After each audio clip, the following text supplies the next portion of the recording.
जय माता दी। माता अन्नपूर्णा और वैभव लक्ष्मी माता का आशीर्वाद आप सभी भक्तों पर सदा सर्वदा बना रहे। आप सभी का दिन शुभ और मंगलमय हो। तो आइए पूरे भक्ति भाव से माता अन्नपूर्णा और वैभव लक्ष्मी माता की कथा का श्रवण करते हैं। जय श्री गणेश। एक समय की बात है, काशी निवासी धनंजय की पत्नी का नाम सुलक्षणा था। उसे अन्य सब सुख प्राप्त थे, केवल निर्धनता ही उसके दुख का कारण थी। यह दुख उसे हर समय सताता रहता था। एक दिन सुलक्षणा अपने पति से बोली, स्वामी, आप कुछ उद्यम करो, अर्थात कुछ काम धंधा रोजगार व्यापार कुछ कीजिए, तभी कुछ काम चलेगा। इस प्रकार कब तक हम ऐसे ही रहेंगे? सुलक्षणा की बात धनंजय के मन में बैठ गई और वह उसी दिन विश्वनाथ शंकर जी को प्रसन्न करने के लिए बैठ गया और कहने लगा, हे देवाधिदेव विश्वेश्वर, मुझे पूजा पाठ कुछ आता नहीं है, केवल तुम्हारे भरोसे बैठा हूं। इतनी विनती करके वह 2-3 दिन भूखा प्यासा बैठा रहा। यह देखकर भगवान शंकर ने उसके कान में अन्नपूर्णा अन्नपूर्णा अन्नपूर्णा इस प्रकार 3 बार कहा। यह शब्द सुनते ही धनंजय सोचने लगा, यह कौन था और क्या कह गया। इसी सोच में धनंजय पड़ गया और मंदिर से आते ब्राह्मणों को देखकर पूछने लगा, पंडित जी, अन्नपूर्णा कौन है? ब्राह्मणों ने सोचा, इसने 2-3 दिन से कुछ खाया नहीं है। तो ब्राह्मणों ने कहा, तू अन्न छोड़ बैठा है, सो तुझे अन्न की ही बात सूझती है। जा, घर जाकर अन्न ग्रहण कर। धनंजय घर गया, अपनी पत्नी से सारी बात कही। वह बोली, नाथ, चिंता मत करो, स्वयं शंकर जी ने यह मंत्र आपको दिया है, वे स्वयं ही इसका खुलासा करेंगे। आप फिर जाकर उनकी आराधना करो। धनंजय फिर जैसा का तैसा पूजा में बैठ गया। जब वह पूजा में बैठा था तो रात्रि में शंकर जी ने आज्ञा दी। शंकर जी बोले, तू पूर्व दिशा में चला जा। यह सुनते ही वह चला गया और वह अन्नपूर्णा का नाम जपता जाता और रास्ते में फल खाता, झरनों का पानी पीता जाता। इस प्रकार कितने ही दिनों तक वह चलता गया। वहां उसे चांदी सी चमकती वन की शोभा देखने में आई। सुंदर सरोवर देखने में आया। उसके किनारे कितनी ही अप्सराएं झुंड बनाई बैठी थी। वह अप्सराएं एक कथा कहती थी और वह सभी मां अन्नपूर्णा इस प्रकार बार बार कहती थी। यह अघन मास की उजेली रात्रि थी और आज से ही व्रत का आरंभ था। जिस शब्द की खोज करने वह निकला था, वह उसे वहां सुनने को मिला। धनंजय ने उनके पास जाकर पूछा, हे देवियों, आप यह क्या करती हो? उन सब ने कहा, हम सब मां अन्नपूर्णा का व्रत करती हैं। धनंजय ने उनसे पूछा कि ये व्रत कैसे होता है, व्रत करने से क्या होता है, यह आज तक किसी ने किया भी है, इसे कब किया जाए, ये कैसा व्रत है और इस व्रत की विधि कैसी है, मुझसे भी कहो। अप्सराएं कहने लगी, इस व्रत को सब कोई कर सकते हैं। 21 दिन तक के लिए 21 गांठ का सूत लेना चाहिए। 21 दिन यदि ना बने तो एक दिन उपवास करें। यह भी ना बने तो केवल कथा सुनकर प्रसाद लें। निराहार रहकर कथा कहें। कथा सुनने वाला कोई ना मिले तो पीपल के पत्तों को रख सुपारी या घृत कुमारी को सामने कर, दीपक को साक्षी कर, सूर्य, गाय, तुलसी या महादेव को बिना कथा सुनाए मुख में दाना ना डालें। यदि भूल से कुछ पड़ जाए तो एक दिवस फिर उपवास करें। व्रत के दिन क्रोध ना करें और झूठ ना बोलें। धनंजय बोला, इस व्रत के करने से क्या होगा? अप्सराएं कहने लगी, इसके करने से अंधों को नेत्र मिलते हैं, लूलों को हाथ मिलते हैं, निर्धन के घर धन आता है, बांझी को संतान होती है, मूर्ख को विद्या आती है। जो जिस कामना से व्रत करे, माँ उसकी इच्छा पूरी करती है। वह कहने लगा, बहनों, मेरे भी धन नहीं है, विद्या नहीं है, कुछ भी तो नहीं है, मैं भी तो दुखियारा ब्राह्मण हूँ। मुझे इस व्रत का सूत दोगी अप्सराएं बोली, हाँ भाई, तेरा कल्याण हो, तुझे हम जरूर देंगे, ले इस व्रत का मंगल सूत्र ले। धनंजय ने व्रत किया, व्रत पूरा हुआ। तभी सरोवर में से 21 खंड की स्वर्ण सीढ़ी हीरा मोती जड़े हुए प्रकट हुई। धनंजय जय अन्नपूर्णा कहता जाता था। इस प्रकार कितनी ही सीढ़ियां उतर गया तो क्या देखता है कि करोड़ों सूर्य से प्रकाशमान अन्नपूर्णा का मंदिर है। उसके सामने स्वर्ण सिंहासन पर माता अन्नपूर्णा विराजमान है।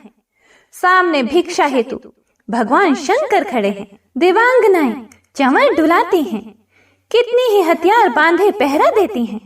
धनंजय दौड़कर जगदम्बा के चरणों में गिर गया। देवी उसके मन का क्लेश जान गई। धनंजय कहने लगा, माता, आप तो अंतर्यामी हो, आपको अपनी दशा क्या बताऊं? माता बोली, तुमने मेरा व्रत किया है तो जा, संसार तेरा सत्कार करेगा। माता ने धनंजय की जिह्वा पर बीज मंत्र लिख दिया। अब तो उसके रोम रोम में विद्या प्रकट हो गई। इतने में क्या देखता है कि वह काशी विश्वनाथ के मंदिर में खड़ा है। माँ का वरदान ले धनंजय घर आया। सुलक्षणा से सब बात कही। माताजी की कृपा से उसके घर में संपत्ति उमड़ने लगी। छोटा सा घर बहुत बड़ा गिना जाने लगा। जैसे शहद के छत्ते में मक्खियां जमा होती हैं, उसी प्रकार अनेक सगे संबंधी आकर उसकी बड़ाई करने लगे और कहने लगे, इतना धन और इतना बड़ा घर, सुंदर संतान नहीं तो इस कमाई का कौन भोग करेगा? सुलक्षणा से संतान नहीं है, इसलिए तुम दूसरा विवाह करो। अनिच्छा होते हुए भी धनंजय को दूसरा विवाह करना पड़ा और सती सुलक्षणा को सौत का दुख उठाना पड़ा। इस प्रकार दिन बीतते गए। फिर अघन मास आया। नए बंधन से बंधे पति से सुलक्षणा ने कहलाया कि हम व्रत के प्रभाव से सुखी हुए हैं, इस कारण यह व्रत हमें छोड़ना नहीं चाहिए। यह माताजी का प्रताप है जो हम इतने संपन्न और सुखी हैं। सुलक्षणा की बात सुन धनंजय उसके यहाँ आया और व्रत में बैठ गया। नई बहू को इस व्रत की खबर नहीं थी। वह धनंजय के आने की राह देख रही थी। दिन बीतते गए और व्रत पूर्ण होने में 3 दिवस बाकी थे कि नई बहू को खबर पड़ी। उसके मन में ईर्ष्या की ज्वाला दहक रही थी। सुलक्षणा के घर आ पहुंची और उसने वहां भड़दंग मचा दी। वह धनंजय को अपने साथ ले गई। नए घर में धनंजय को थोड़ी देर के लिए निद्रा ने आ दबाया। इसी समय नई बहू ने उसका व्रत का सूत तोड़कर आग में फेंक दिया। अब तो माताजी का कोप जाग गया। घर में अकस्मात आग लग गई। सब कुछ जलकर खाक हो गया। सुलक्षणा जान गई और पति को फिर अपने घर ले आई। नई बहू रूठकर पिता के घर जा बैठी। पति को परमेश्वर मानने वाली सुलक्षणा बोली, नाथ, घबराना नहीं, माताजी की कृपा अलौकिक है। पुत्र कुपुत्र हो जाता है पर माता कुमाता नहीं होती। अब आप श्रद्धा और भक्ति से आराधना शुरू करो, वे जरूर हमारा कल्याण करेंगी। धनंजय फिर माता के पीछे पड़ गया। फिर वही सरोवर सीढ़ी प्रकट हुई। उसमें माँ अन्नपूर्णा कहकर वह उतर गया। वहां जा माताजी के चरणों में रुदन करने लगा। माता प्रसन्न हो बोली, यह मेरी स्वर्ण की मूर्ति ले, उसकी पूजा करना, तू फिर सुखी हो जाएगा। जा, तुझे मेरा आशीर्वाद है। तेरी स्त्री सुलक्षणा ने श्रद्धा से मेरा व्रत किया है, उसे मैंने पुत्र दिया है। धनंजय ने आंखें खोली तो खुद को काशी विश्वनाथ के मंदिर में खड़ा पाया। वहां से फिर उसी प्रकार घर को आया। इधर सुलक्षणा के दिन चढ़े और महीने पूरे होते ही पुत्र का जन्म हुआ। गांव में आश्चर्य की लहर दौड़ गई। मानता आने लगी। इस प्रकार उसी गांव के निसंतान सेठ के पुत्र होने पर उसने माता अन्नपूर्णा का मंदिर बनवा दिया। उसमें माताजी धूमधाम से पधारी, यज्ञ किया और धनंजय को मंदिर के आचार्य का पद दे दिया। जीविका के लिए मंदिर की दक्षिणा और रहने के लिए बड़ा सुंदर सा भवन दिया। धनंजय स्त्री पुत्र सहित वहां रहने लगा। माताजी के चढ़ावे में भरपूर आमदनी होने लगी और उधर नई बहू के पिता के घर डाका पड़ा। सब लुट गया। वे भीख मांगकर पेट भरने लगे। जब सुलक्षणा ने यह सुना तो उन्हें बुलावा भेजा, अलग घर में रख लिया और उनके अन्न वस्त्र का प्रबंध कर दिया। धनंजय, सुलक्षणा और उसका पुत्र माता जी की कृपा से आनंद से रहने लगे। माता जी ने जैसे इनके भंडार भरे वैसे सबके भंडार भरे। कथा को सुनने वाले, कथा को सुनाने वाले और हुंकारा भरने वाले सभी के भंडार भरना। कथा अधूरी हो तो पूरी करना, पूरी हो तो मान करना। प्रेम से बोलिए अन्नपूर्णा माता की जय। आइए अब पूरे भक्ति भाव से श्रवण करते हैं संपूर्ण वैभव लक्ष्मी व्रत कथा का। एक बहुत बड़ा नगर था जिसकी जनसंख्या बहुत ज्यादा थी। दूर दूर के लोग इस नगर में काम धंधे, नौकरी, रोजगार की तलाश में यहाँ आते थे और जब रोजगार मिल जाता था तो यहीं पर जम जाते थे, यहीं रहने लग जाते थे।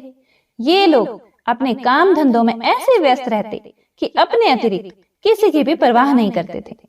लोभ, स्वार्थ ने घर के सदस्यों से भी प्रेम व्यवहार कम कर दिया था। ममता, प्यार, दया, सहानुभूति, परोपकार जैसे संस्कार बहुत कम हो गए थे। पूजा पाठ दिखावे व अपने स्वार्थ पूर्ति के लिए ही लोग करते थे। श्रद्धा पूर्वक भक्ति भाव से प्रभु भजन एवं कीर्तन नाम मात्र के लिए ही करते थे। हेरा फेरी, बेईमानी, शराब, जुआ, व्यभिचारी आदि धर्म विरुद्ध कार्यों को ही लोग जीवन का सुख मानते थे। उच्च विचार की शिक्षा पुरानी पड़ गई थी। अब तो अधिकतर लोग किसी भी प्रकार से धन कमाकर ऐश करो पर विश्वास करते थे। इसी नगर में शीला अपने पति के साथ रहती थी। शीला के पति का अपना एक छोटा सा कारोबार था। वह बहुत विवेकी और सुशील था। ईमानदारी से वह अपना कारोबार करता था, जिससे उसका कारोबार ठीक ठाक चल रहा था और आराम से उनका जीवन व्यतीत हो रहा था। शीला धार्मिक प्रवृत्ति की, संतोषी स्वभाव की स्त्री थी।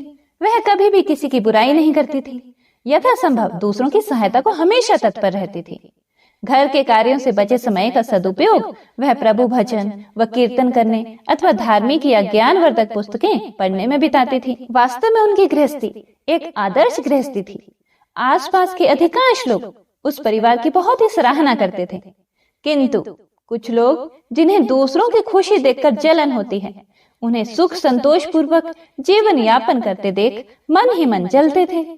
वे इस प्रयास में रहते थे कि किसी भी प्रकार शीला के पति को गलत रास्ते पर चलाकर उसकी धन संपत्ति से, उसकी दौलत से खुद ऐश करें। शीला का गृहस्थ जीवन इसी प्रकार हंसी खुशी चल रहा था। पर कहावत है ना, सब दिन होत न एक समान। मनुष्य के जीवन में सुख दुख, लाभ हानि लगे रहते हैं। शीला के पति को भी अपने कारोबार में काफी घाटा उठाना पड़ा। ऐसा लग रहा था कि जैसे मानो कुछ भाग्य ही उसका रूठ गया हो। वह अपने कारोबार में हुए घाटे का जल्द से जल्द लाभ में बदलने के चक्कर में गलत लोगों से मित्रता कर बैठा। ये झूठे मित्र उसे जल्द ही करोड़पति बनने का सपना दिखाने लगे और उसे जुआ, घुड़दौड़, शराब आदि के कुचक्कर में डाल दिया। भला आज तक जुए, शराब आदि कुटैबों से कौन धनवान हुआ है जो वह धनवान हो पाता? शीला का पति करोड़पति तो बना नहीं, खाकपति जरूर बन गया। वह रोडपति बन गया, यानी रास्ते पर भटकते भिखारी जैसी उसकी स्थिति हो गई थी। जल्द से जल्द अमीर बनने के लालच में वह घर में थोड़ी बहुत बची धन संपत्ति, गहने जेवर आदि सभी गंवा बैठा। एक समय ऐसा था कि पति पत्नी सुखपूर्वक जीवन व्यतीत कर रहे थे। कुछ ही दिनों में ऐसा समय आ गया कि उनको 2 समय के भोजन के भी लाले पड़ गए। घर में दरिद्रता, भूखमरी का माहौल हो गया। इससे शीला का पति और भी ज्यादा चिड़चिड़ा हो गया। वह बात विवाद पर अपनी पत्नी शीला के साथ गाली गलौज और मारपीट करने लगा। शीला एक सुशील और संस्कारी स्त्री थी। वह पति को अपना सब कुछ समझती थी। पति के ऐसे व्यवहार से वह दुखी तो बहुत थी, लेकिन भगवान पर भरोसा रखकर वह यह सब दुख सहने लगी। वह यह सोचकर सहती रही कि दुख के बाद सुख जरूर आएगा। कहते हैं ना, दुख में ही भगवान याद आते हैं। इसीलिए शीला को भी हर समय प्रभु पर भरोसा था और विश्वास था कि भगवान उसे सुख के दिन भी अवश्य दिखाएगा। आज दुख तो कल सुख जरूर आएगा। एक दिन दोपहर को शीला दुखी हृदय से भगवान को याद कर रही थी कि हे प्रभु, हम तेरे छोटे बच्चे हैं, हमारी गलतियां और अपराधों को क्षमा करो। हे भगवान, मेरे पति को सद्बुद्धि दो। अभी वह ऐसा कह ही रही थी कि अचानक किसी ने उसके दरवाजे पर दस्तक दी। शीला मन में सोचने लगी कि इस समय मुझ गरीब के घर में कौन आ सकता है। जितने भी मेरे सगे संबंधी यार दोस्त थे वो तो पहले ही हमसे किनारा कर बैठे हैं। यह सोचते सोचते वह दरवाजा खोलने चली गई और जब उसने दरवाजा खोला तो देखा सामने एक वृद्ध महिला खड़ी थी। शरीर पर झुर्रियां थी किंतु चेहरे से अलौकिक तेज टपक रहा था। उनकी आंखों से करुणा और प्यार का मानो अमृत बह रहा था। शीला उस वृद्ध महिला को पहचानती तो नहीं थी, फिर भी आदर के साथ उन्हें अपने घर के अंदर ले आई। उनके घर में बैठाने के लिए आसन तक नहीं था, इसीलिए सुकुचाते हुए शीला ने एक फटी हुई चादर बिछाकर उन्हें बैठने को कहा। वृद्धा महिला उसी चादर पर आराम से बैठ गई। वृद्ध महिला को देखकर शीला के मन को कुछ शांति सी महसूस हुई। वृद्धा ने उससे पूछा, शीला मुझे पहचानती हो या नहीं? शीला बोली, मां जी आपको देखते ही कुछ अपनापन तो महसूस हुआ मुझे। ऐसा लगता है जैसे आप मेरे बहुत नजदीकी हो। आपको देखकर मेरा रोम रोम खिल उठा है, जैसा अक्सर किसी खास परिचित व्यक्ति अर्थात किसी अपने खास रिश्तेदार से मिलने पर होता है। लेकिन मुझे कुछ याद नहीं आ रहा कि मैंने आपको कहाँ देखा था। वृद्धा ने अपनापन दिखाते हुए कहा, क्यों इतनी जल्दी भूल गई? अभी कुछ दिन पहले ही तो लक्ष्मी जी के मंदिर में आई थी और मंदिर में आकर शुक्रवार को भजन कीर्तन किया था तुमने। मैं भी उसमें जाया करती थी। हर शुक्रवार को मैं तुमसे वहां मिलती थी। जब से शीला का पति गलत लोगों की संगत में बैठकर घर लुटाने लगा था, तभी से शीला बाहर निकलने में शर्म महसूस करने लगी थी। इसीलिए उसने मंदिर में जाना भी बंद कर दिया था। शीला ने याद करने की कोशिश की कि वह कब उस बुढ़िया मां से मिली थी, परंतु उसको कुछ याद नहीं आया। तभी वृद्ध महिला बोली, बेटी तू मंदिर में कितने मधुर भजन गाती थी। बहुत दिन से तू वहां नहीं आई। मैंने सोचा चलो चलकर तुम्हें देखती हूँ, कहीं तुम बीमार तो नहीं हो। यही सोचकर मैं यहाँ चली आई। वृद्धा के ममत्व भरे वचनों को सुनकर शीला का हृदय भर आया। उसने अपने आंसू रोकने की कोशिश की, परंतु वह असफल रही और फूट फूट कर रोने लगी। यह देखकर वह बुढ़िया माँ उसके पास आई और उसके सिर पर प्यार भरा हाथ फेरकर उसे सांत्वना देने लगी। वृद्ध महिला बोली, बेटी जीवन में सुख और दुख तो आते ही रहते हैं। हमेशा सुख या हमेशा दुख कभी किसी पर नहीं रहता, अतः दुखों से घबराना नहीं चाहिए। शीला बोली, मां जी मैं थोड़े दुख में कभी नहीं घबराई, किंतु अब सहा नहीं जाता। ऐसा कहते कहते वह फिर से रोने लगी। वृद्ध महिला फिर से सांत्वना देती हुई बोली, धैर्य रखो बेटी और अपनी व्यथा मुझे बताओ। तुझे क्या दुख खाया जा रहा है? इस प्रकार बताने से तेरा मन भी थोड़ा हल्का हो जाएगा और मुझसे हो सकेगा तो तेरे दुख दूर करने का उपाय भी तुझे बता दूंगी। वृद्ध महिला की बात सुनकर शीला के मन को बहुत राहत मिली। उसने बुढ़िया माँ को अपनी दुख भरी कथा सुनानी शुरू कर दी। वह बोली, माँ जी पहले मेरे परिवार में बहुत सुख शांति थी। मेरे पति बहुत मेहनती, ईमानदार और सुशील थे। भगवान की कृपा से मेरे घर में खुशियां ही खुशियां थी। किसी भी कार्य में हमें कभी भी धन की कमी महसूस नहीं होती थी। अचानक हमारे भाग्य ने पलटा खाया। मेरे पति को अपने कारोबार में घाटा हुआ। अधिक धन कमाने के चक्कर में वे बुरे लोगों की संगत में आ गए और वे जुआ, शराब, रेस आदि कुटुंबों में फंस गए। इस प्रकार उन्होंने अपना सब कुछ गंवा दिया। आज हम बिल्कुल कंगाल हो गए हैं माँ। अब तक तो जैसे तैसे घर की छोटी मोटी चीजें बेचकर अपना गुजारा कर रहे थे। अब तो घर की सभी वस्तुएं भी समाप्त हो गई हैं। हम दर दर की ठोकरें खाने वाले भिखारी हो गए हैं। वृद्ध महिला बोली, बेटी कर्म की गति बड़ी न्यारी होती है। मनुष्य यदि अच्छे कर्म करे तो उसे दुख नहीं उठाना पड़ता। कुछ पिछले जन्मों के कारण लाभ हानि अथवा सुख दुख मनुष्य पर आते रहते हैं। ऐसे में वह संयम से काम ले और भगवान पर भरोसा रखे तो शीघ्र ही उन दुखों से पार पा लेता है। बेटी तेरे दिन भी अवश्य फिरेंगे। मैं तुझे एक उपाय बताती हूँ। तू भगवती महालक्ष्मी की भक्त है। वे तो स्वयं धन की देवी और प्रेम तथा करुणा की अवतार है। अपने भक्तों पर उनकी कृपा सदा बनी रहती है। इसीलिए तू उन्हीं महालक्ष्मी जी का व्रत कर, वे अवश्य ही तेरा कष्ट दूर करेंगी। बुढ़िया माँ की बात सुनकर शीला बहुत प्रसन्न हुई। उसने पूछा, माँ जी, श्री महालक्ष्मी जी का व्रत कैसे किया जाता है, यह मुझे समझा कर कहो, मैं इस व्रत को अवश्य करूंगी। बुढ़िया माँ ने कहा, बेटी, श्री महालक्ष्मी जी का व्रत बहुत ही सरल है। इसके करने से धन संपत्ति, सुख, वैभव और यश प्राप्त होता है। कुंवारी लड़कियों को मनचाहा पति मिलता है, निसंतान को संतान हो जाती है, किसी की खोई हुई वस्तु हो वह भी वापस मिल जाती है, कोई अन्य मनोकामना भी किसी की हो तो वह भी इस व्रत को करने से पूर्ण हो जाती है। धन और वैभव प्रदान करने के कारण ही देवी महालक्ष्मी को धन लक्ष्मी अथवा वैभव लक्ष्मी भी कहा जाता है। शुक्रवार का दिन देवी का दिन होता है, इसीलिए यह व्रत शुक्रवार को ही किया जाता है। व्रत करने वाले को सुबह स्नान आदि से निवृत्त होकर भगवती महालक्ष्मी माँ की जय, वैभव लक्ष्मी माँ की जय का निरंतर जाप करते रहना चाहिए। सायंकाल अपने घर के एक कोने में चौका लगाकर अथवा साफ करके एक चौकी लगा दो। उसके ऊपर एक साफ कपड़ा बिछाकर उस पर थोड़े से चावल रखो। फिर एक लोटे में जल भरकर उन चावलों के ऊपर उस लोटे को रख दो। लोटे के ऊपर एक कटोरी रखो। उस कटोरी में सोने या चांदी का कोई आभूषण रख दो।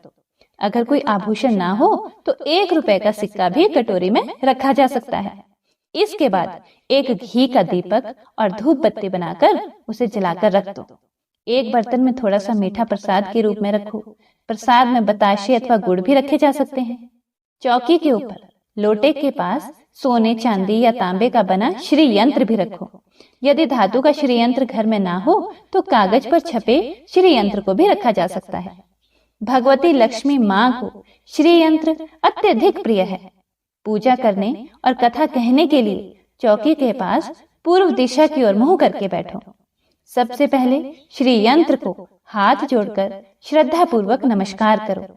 फिर वैभव लक्ष्मी के ध्यान मंत्र को पढ़कर भगवती महालक्ष्मी जी की स्तुति करो। जिन्हें संस्कृत में भी ध्यान व मंत्र कहने में कठिनाई हो वे सरल भाषा में भी ध्यान व स्तुति कर सकते हैं। जैसा कि हमने ऊपर आपको कथा शुरू करने से पहले स्तुति सुनाई है, आप वैसे भी हिंदी में स्तुति कर सकते हैं। भगवती महालक्ष्मी दिखावे की नहीं बल्कि भाव की भूखी हैं।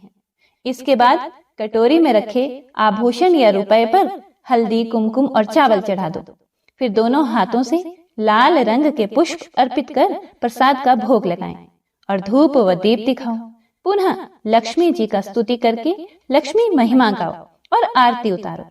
फिर मन ही मन में सच्चे हृदय से जय महालक्ष्मी माँ का 11 बार उच्चारण करो। इसके बाद 11 या 21 शुक्रवार को व्रत करने का संकल्प लेकर अपनी मनोकामना पूरी करने के लिए माँ से हाथ जोड़कर विनती करो। अंत में माँ का प्रसाद बांट दो और थोड़ा सा प्रसाद अपने लिए रखो। बाद में कटोरी में रखा हुआ आभूषण, रुपया और श्री यंत्र उठाकर रख दो। लोटे का पानी तुलसी के पौधे पर चढ़ा दो। इस दिन पूरे दिन उपवास रखकर सायंकाल प्रसाद खाना चाहिए।